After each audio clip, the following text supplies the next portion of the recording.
Jalen Green is a human turbo button. He is a 6'5", 178-pound quick twitch muscle. The buzzwords that you'll hear used to describe his game throughout the NBA draft process: athleticism, explosiveness, burst, first step, bounce. He has a gear that very few people on planet Earth can get to, and he knows how to take advantage of it. The difference between him and many of the other elite athletes that have come through the ranks, however, is that Green is a really skilled scorer that has turned himself into a high-level shot maker. He isn't just a raw physical specimen. He's not just a leaper that would be better off competing in track and field than on the hardwood. He's going to average 20 points in the NBA, and he's going to do it sooner rather than later.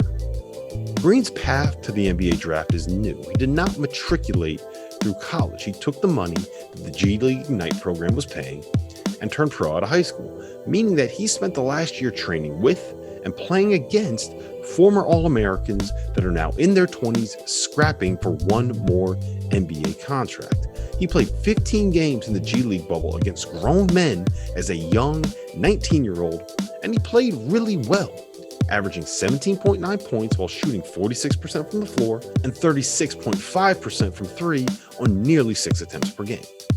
And for me, there are two reasons that those numbers really pop. For starters, the degree of difficulty on the shots that Green took this season was really high. He shot more pull-ups than he did catch and shoot jumpers, and many of those pull-ups were contested mid-range shots. He shot just 28% off the dribble inside the three-point line. Part of this, however, was by design, which leads me to reason number two. The Ignite program is designed to foster and showcase the development of the one-and-done talent that entered. The NBA has invested a lot of money in this project, and if it's going to continue to attract elite prospects, they need those elite prospects to succeed and get drafted high. The result? Jalen Green was encouraged to hunt shots. The point of this program wasn't necessarily to win G League games. It was to get Jalen Green and Jonathan Kuminga and Isaiah Todd and Daishen Nix to be able to implement the stuff that they work on in training and practice into the actual 5-on-5 gameplay. Put another way, he wasn't getting benched if he took a tough jumper, because he has to learn to make those tough jumpers if he is going to hit his ceiling in the NBA. And despite all of that, his efficiency numbers were actually really good. Take Jonathan Kuminga, for example. He shot just 24.6% from three on 5 attempts per game compared to the 36.5% that Green shot. Or what about Anthony Edwards? Ant-Man shot 29% from three and 40% from the floor as a freshman at Georgia. His true shooting percentage in the SEC was 51.7%. Green's true shooting percentage in the G League was 61.3%. Notice the difference? Green's strength right now is as an isolation scorer. He really understands how to use the threat of the drive to be able to create space to get his shot off. His footwork is a delight to watch, and he can hit all the dashbacks. He's got them all in his bag. Step backs going right, step backs going left, pullbacks. He can create 6 feet of space while staying on balance and making the shot. That's not an easy thing to do. The reason why these moves are so effective is because defenders have to respect his ability to put the ball on the floor. He is just so explosive when he is able to get downhill. His first step will leave you in the dust. His top speed will make you think that he should probably run the 100-meter dash, and it seems like he can hit that top speed in 2 steps. Like I said in the open, he has a gear that very few people can match. Now, he definitely needs to add weight to handle the bigger bodies that he's going to see in the pros, but he has time to do that, and he has a decent frame. Most importantly, he's already tough. He's not afraid of contact, and he has the body control and the hang time and the finishing touch that he should be able to score around bigger defenders at the rim. He might also score over them too. He will try to end your career with a poster dunk. He's going to go viral in the first month of his rookie season for at least one dunk that he has. Book it. When I watch him play, it's hard not to see a replica of Chicago guard Zach Lavine. Lavine is coming off an all-star season where he averaged 27.4 points, 5.0 boards, and 4.9 assists as a 25-year-old. Both players have the same burst. They have the same downhill ability, the same live, lean build. Now, Green's development is ahead of Lavine's at the same point in their careers. But Lavine is an absolute workhorse. He works out with the same trainer as Jason Tatum and Bradley Beal. It took hours and hours and hours of work every offseason to develop himself into one of the 20 best players in the NBA, to turn himself into something more than just a dunker.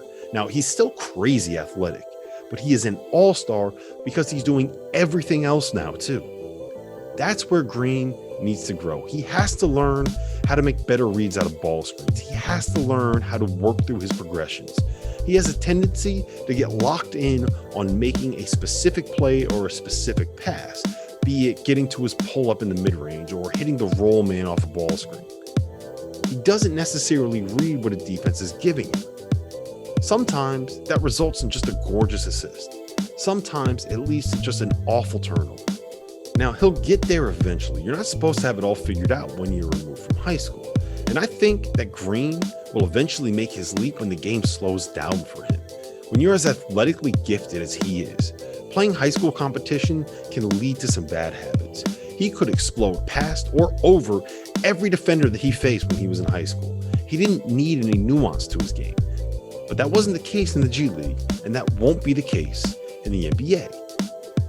Perhaps the most promising part of Green's game is that as the G League games went by, you could see some things start to click for him. This play right here stood out for me. Instead of exploding off the screen, he held his defender on his hip, elevated for a jumper, and drew a foul. The best ball screen guards in the NBA operate at their own pace. They understand how to use hostage dribbles to take their defender out of the play. They understand how to manipulate defenses with the threat of the pass in their eyes. I do fully believe Green has the ability to get to that level, but he's never had to do any of this before. We see something similar with young big men all the time. They'll look lost defending in space or trying to work through ball screen coverages because all they had to do growing up was stand in front of the rim and block shots. So for Green, his future is all going to depend on how much work he puts in to develop. If he adds nothing to his game, he's going to spend a decade in the league as an above average scorer thanks to that athleticism and that shot making. But if his body fills out, if he learns how to process what's happening on the floor around him better, if he continues to develop the ability to make his teammates around him better, if he learns how to balance scoring and passing, how to balance playing on and off the ball, how to put in the effort and position himself properly on the defensive end, if he learns how to harness his athleticism, there's no reason that Jalen Green can't one day be as good as a Zach Lavine or a Brad Beal. Once he realizes that scoring and dunking can only get him so far, once he figures out that it's everything else that will make him a great player, he is going to be a star. Be patient. It'll take time, but I do believe that he is going to get there. Needs that parental advisory sticker in the black and white text. Yeah, the corner, the bottom left.